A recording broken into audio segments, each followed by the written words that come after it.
AP కూటమి ప్రభుత్వంలో కలకలం రేగింది. అసెంబ్లీ వేదికగా ప్రభుత్వ నిర్ణయాలపై బీజేపీ ఎమ్మెల్యే సుజనా చౌదరి అసహనం వ్యక్తం చేశారు. ఇచ్చిన హామీలు అమలు చేయలేదన్నారు.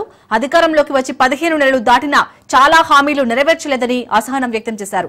అమరావతి రైతులకు ఇచ్చిన హామీలు నెరవేర్చడం లేదని, రుషికొండ ప్యాలెస్ పై చర్యలు తీసుకోవడం లేదని అసంతృప్తి వ్యక్తం చేశారు.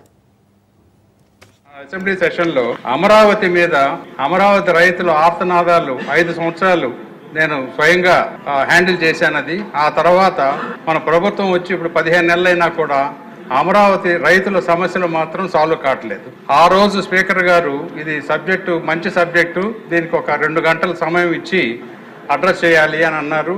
ఆ 2 గంటలు రాలేదు. అమరావతి రైతుల ప్రాబ్లమ్స్ సాల్వ్ కాలేదు. అధ్యక్ష, రిషికొండ ప్యాలెస్ గురించి అనేక విధాలుగా మాట్లాడాం. 26,000 రూపాయలు స్క్వేర్ ఫీట్ అన్నారు, 30,000 అన్నారు.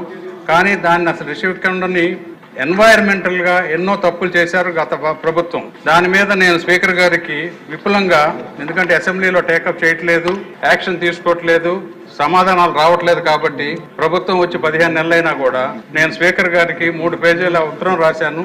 దాని మీద కూడా అట్లీస్ట్ ఇప్పుడైనా ఒక చర్య తీసుకొని కొత్త కూటమి ప్రభుత్వం వచ్చినా కూడా పాత ప్రభుత్వం వల్ల ఆఫీసర్లు కానీ చర్యలు కానీ అన్నీ కూడా అలాగే జరుగుతూ ఉన్నాయని ఈ సభ